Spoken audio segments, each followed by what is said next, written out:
കടന്നു വന്നിരിക്കുന്ന എല്ലാവർക്കും കർത്താവായ യേശു ക്രിസ്തുവിൻ്റെ വിലയേറിയ നാമത്തിൽ ഞങ്ങളുടെ സ്നേഹവന്ദനം അറിയിക്കുന്നു. ഇന്ന് പകൽക്കാലം നാം വീണ്ടും ദൈവത്തിൻ്റെ വചനം കേൾക്കുവാനാണ് കടന്നു വന്നിരിക്കുന്നത്.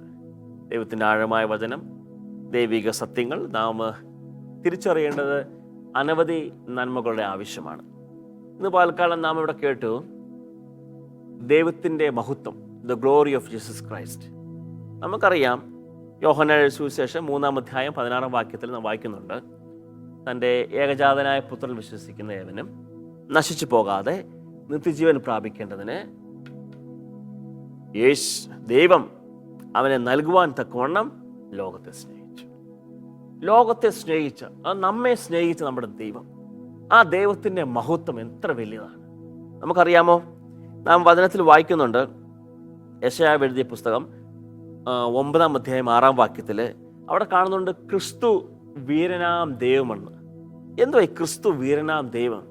അവിടെ 3-4 കാര്യങ്ങളാണ് നാം അവിടെ കാണുന്നത്. അവിടെ കാണുന്നത് അവൻ അത്ഭുത മന്ത്രി എന്ന് കാണുന്നുണ്ട്, വീരനാം ദൈവം എന്ന് കാണുന്നുണ്ട്, അതുപോലെ തന്നെ നിത്യപിതാവ്, ദ എവർലാസ്റ്റിംഗ് ഫാദർ, അല്ലെങ്കിൽ സമാധാന പ്രഭു, ദ പ്രിൻസ് ഓഫ് പീസ്.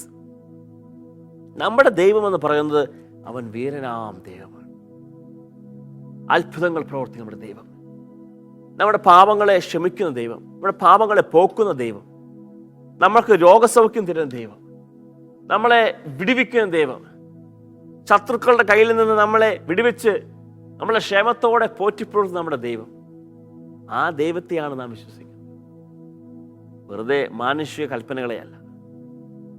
ദൈവം നമ്മെ വിളിച്ചു വേർതിരിക്കുമ്പോൾ, ദൈവത്തിൻ്റെ ശ്രദ്ധ നമ്മളിലേക്ക് തിരിയുമ്പോൾ, നാം ആരാണെന്ന് മനസ്സിലാക്കി ദൈവത്തിന് മുൻപാകെ നമ്മെ തന്നെ താഴ്ത്തി അവൻ്റെ സന്നിധിയിൽ നമ്മളെ പകരുമ്പോൾ ദൈവം നമുക്ക് വേണ്ടി അത്ഭുതം പ്രവർത്തിക്കുമെന്നാണ് ദൈവജനം പറയുന്നത്. ഇത് വെറുതെ പറയുന്ന വാക്കല്ല. ദൈവം നമുക്ക് വേണ്ടി അത്ഭുതങ്ങൾ പ്രവർത്തിക്കും. നമുക്കറിയാമോ, യേശു ക്രിസ്തു പാപം മോചിച്ചു. ദൈവജനത്തിൽ വാക്കുണ്ട്, എന്നെ കണ്ടവൻ പിതാവിനെ കണ്ടിരിക്കുന്നു, ഞാനും പിതാവും ഒന്നാകുന്നെന്നാണ്. പിന്നെ നാം കാണുന്നുണ്ട് ക്രിസ്തു സർവശക്തനാണ്. ദൈവത്തിൻ്റെ 3 അടിസ്ഥാന യോഗ്യതകളാണ് ഇതെല്ലാം കാണുന്നത്. അതായത് സർവശക്തി, സർവവ്യാപിത്വം, സർവജ്ഞാനം. ഈ 3ഉം യേശുവിൽ നമുക്ക് കാണുവാൻ സാധിക്കും. അതാണ് ദൈവത്തിൻ്റെ മഹത്വം വെളിപ്പെടുത്തുന്നത്. അവൻ സർവശക്തിയുള്ളവനാണ്, അവൻ സർവജ്ഞാനിയാണ്, അവൻ സർവ്വവ്യാപിയാണ്. നോക്കിയാട്ടെ, നമ്മെ വിളിച്ച് വേർതിരിച്ച നമ്മുടെ ദൈവത്തിൻ്റെ സ്വഭാവ ഗുണങ്ങളെ പറ്റിയാണ് അവിടെ പറയുന്നത്. അവൻ സർവ്വവ്യാപിയാണ്. സർവത്തെ ഉളവാക്കിയ നമ്മുടെ കർത്താവിനെ പറ്റി പറയുകയാണ്, അവൻ സർവ്വവ്യാപിയാണെന്ന്. ഒന്നുമില്ലായ്മയിൽ നിന്നുള്ള സൃഷ്ടിക്കൽ സർവശക്തിയുടെ തെളിവാണ്. എത്ര പേര് ഇത് വിശ്വസിക്കുന്നുണ്ട്? സകല മേഖലയിലുമുള്ള അത്ഭുതങ്ങൾ സർവശക്തിയുടെ തെളിവാണ്. നമ്മുടെ കർത്താവായ യേശു ക്രിസ്തു മരിച്ചവരെ ഉയർപ്പിച്ചു. അവൻ ഇന്ന് പകൽക്കാലം ജീവിക്കുന്നു. പിന്നെ നമ്മൾ കാണുന്നത് സർവ്വവ്യാപി. എന്തുവാ ഈ സർവ്വവ്യാപി എന്ന് പറഞ്ഞാൽ? ഒരേ സമയം ഇച്ഛിക്കുന്ന, എല്ലായിടത്തും ആയിരിക്കുവാൻ കഴിയുന്ന അവസ്ഥയാണ് സർവ്വവ്യാപിത്വം. നാം എന്തായിരിക്കുന്നു, ഏതവസ്ഥയിലായിരിക്കുന്നു, നാം എങ്ങോട്ടായിരിക്കുന്നുവോ നമുക്ക് ആ സ്ഥലത്ത് ചെല്ലണമോ. നമ്മുടെ കർത്താവായ യേശു ക്രിസ്തു പറയുന്നതാണ്, അവൻ നമ്മോട് കൂടെ, ഏതവസ്ഥയിലും നമ്മോട് കൂടെ ഉള്ളത് നമ്മുടെ ദൈവം. അതാണ് വചനത്തിൽ പറയുന്നത്, ഞാൻ നിന്നെ ഒരു നാളും കൈവിടുകയുമില്ല, ഉപേക്ഷിക്കുകയുമില്ല. നമ്മുടെ ദൈവത്തിന് മാത്രമേ അത് പറയാൻ സാധിക്കുകയുള്ളൂ. അതാ പറയുന്നത്, അവൻ സർവശക്തൻ, സർവ്വവ്യാപി, സർവജ്ഞാനം. നമ്മുടെ ഓരോ ദൈവമക്കൾക്കും, നമുക്കെല്ലാവർക്കും ആ വാഗ്ദത്ത വചനത്തിൽ വിശ്വസിച്ച് പിന്തുടരണം. കാരണം പറയുന്നത് ഇങ്ങനെയാണ്, ഞാൻ നിന്നെ ഒരു നാളും കൈവിടുകയുമില്ല, ഉപേക്ഷിക്കുകയുമില്ല. അവൻ സർവജ്ഞാനിയാണ്.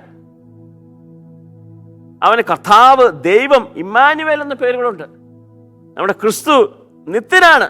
അതാണ് ദൈവത്തിൽ വായിക്കുന്നത്, യേശു ക്രിസ്തു ഇന്നലെയും ഇന്നും എന്നേക്കുമുള്ളവൻ, എന്നുമുള്ളവൻ. അവൻ ഇന്നലെയും ദൈവം, ഇന്നും ദൈവം, നാളെ ഒരിക്കലും മാറുകയില്ല. അവൻ നിത്യപിതാവാണ്.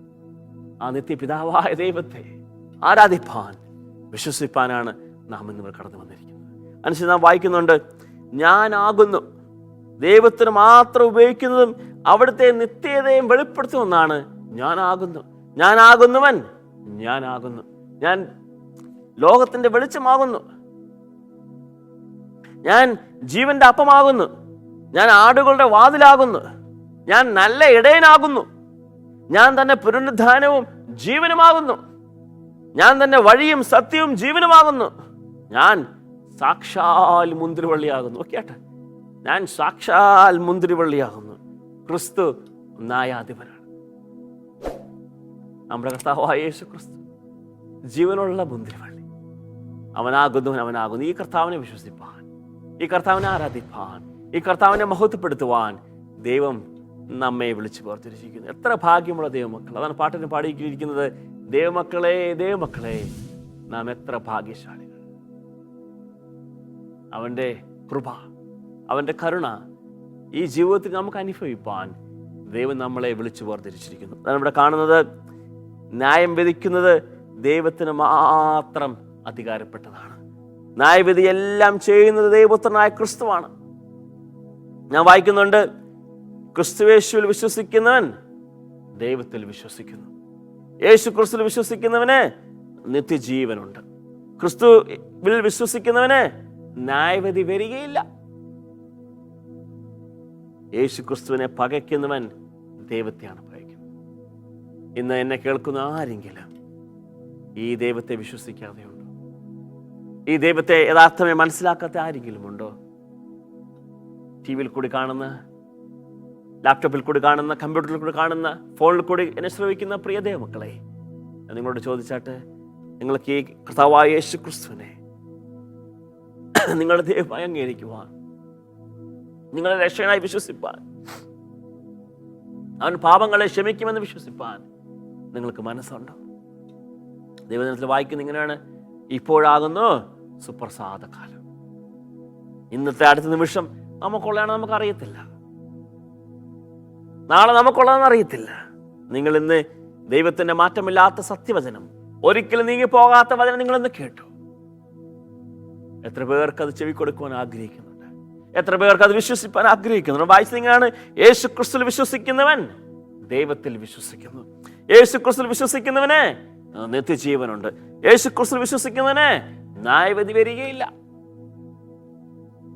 പ്രിയ മക്കളെ, നമ്മെ സ്നേഹിച്ച നമ്മുടെ ദൈവം യോഹന്നാൻ സുവിശേഷം 3-ാം അധ്യായം 16-ാം വാക്യത്തിൽ വായിച്ചു, തൻ്റെ ഏകജാതനായ പുത്രനിൽ വിശ്വസിക്കുന്ന ഏവനും നശിച്ചു പോകാതെ നിത്യജീവൻ പ്രാപിക്കേണ്ടതിന് തൻ്റെ സ്വന്തം പുത്രനെ നൽകുവാൻ തക്കവണ്ണം അവൻ ലോകത്തെ സ്നേഹിച്ചു. നമ്മെ സ്നേഹിച്ച നമ്മുടെ ദൈവം, ആ ദൈവത്തിൻ്റെ മഹത്വത്തെയാണ് നാം കേട്ടത്. ആ ദൈവത്തിൻ്റെ അടുക്കിലേക്ക് നാം കടന്നു വരിക. എല്ലാവരും ഒരു നിമിഷം ഒന്ന് കണ്ണടച്ചിട്ട്, എല്ലാവരും നിങ്ങളെ അതിവാത്സല്യമായി സ്നേഹിക്കുന്ന നിങ്ങൾ സ്വർഗീയ പിതാവേ,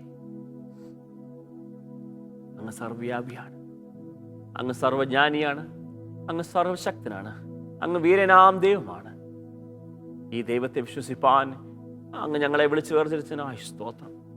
കർത്താവേ, ഇന്ന് എന്നെ കേൾക്കുന്ന ഈ പ്രിയ ദൈവമക്കൾക്കായി സ്തോത്രം. അങ്ങ് അവരെ തൊടുന്നതിനായി സ്തോത്രം. അങ്ങ് അവരെ വിളിച്ചു വേർതിരിക്കുന്നതിനായി സ്തോത്രം. അങ്ങ് അവരോട് സംസാരിക്കണമേ. ദൈവത്തെ വിശ്വസിപ്പാൻ, അങ്ങേ രക്ഷണം അംഗീകരിക്കുവാൻ കർത്താവേ, പ്രിയ പൈതലിനെ അങ്ങ് വിളിക്കുന്നതിനായി സ്തോത്രം. അവൻ്റെ ഭാവിക്ക് വേണ്ടി പ്രാർത്ഥിക്കുന്നു, അവൻ്റെ തലമുറയ്ക്ക് വേണ്ടി പ്രാർത്ഥിക്കുന്നു. കർത്താവേ, അവൻ്റെ രോഗത്തിനു വേണ്ടി പ്രാർത്ഥിക്കുന്നു. അവൻ്റെ മനസ്സിനെ അലട്ടുന്ന എല്ലാ വിഷയങ്ങളും ഞങ്ങൾ തിരുമുമ്പിൽ സമർപ്പിക്കുന്നു. ദൈവം പ്രവർത്തിക്കുന്നതിനായി സ്തോത്രം. അത്ഭുതങ്ങളുടെ ദൈവം, വീരനായ ദൈവം, അവൻ അത്ഭുത മന്ത്രി, സമാധാന പ്രഭു. ആ ദൈവത്തെ വിശ്വസിപ്പാൻ, ആ ദൈവത്തെ ആരാധിപ്പാൻ കർത്താവേ, അങ്ങ് ഞങ്ങളെയും എടുത്തുപയോഗിക്കണമെന്ന് പ്രാർത്ഥിക്കുന്നു. ഞങ്ങളുടെ പ്രാർത്ഥന കേട്ടിരിക്കാൻ സ്തോത്രം. ഈ നല്ല സമയം തന്നതിനായി സ്തോത്രം. ഈ നല്ല മീഡിയ കർത്താവേ, നിങ്ങളുടെ വചനം പറയുവാൻ ഉപയോഗിച്ചതിനായി സ്തോത്രം ചെയ്യുന്നു. എല്ലാവരും അങ്ങ് അനുഗ്രഹിക്കണം. കർത്താവിന്റെ കൃപ കൊണ്ട് നിറയ്ക്കണം. പ്രാർത്ഥന കേട്ടിരിക്കാൻ സ്തോത്രം. ഞങ്ങൾ നന്ദി പറയുന്നു. എല്ലാ മഹത്വം അങ്ങേക്ക് യേശു ക്രിസ്തുവിൻ്റെ വിലയേറിയ നാമത്തിൽ തന്നെ. ആമേൻ. സ്തോത്രം.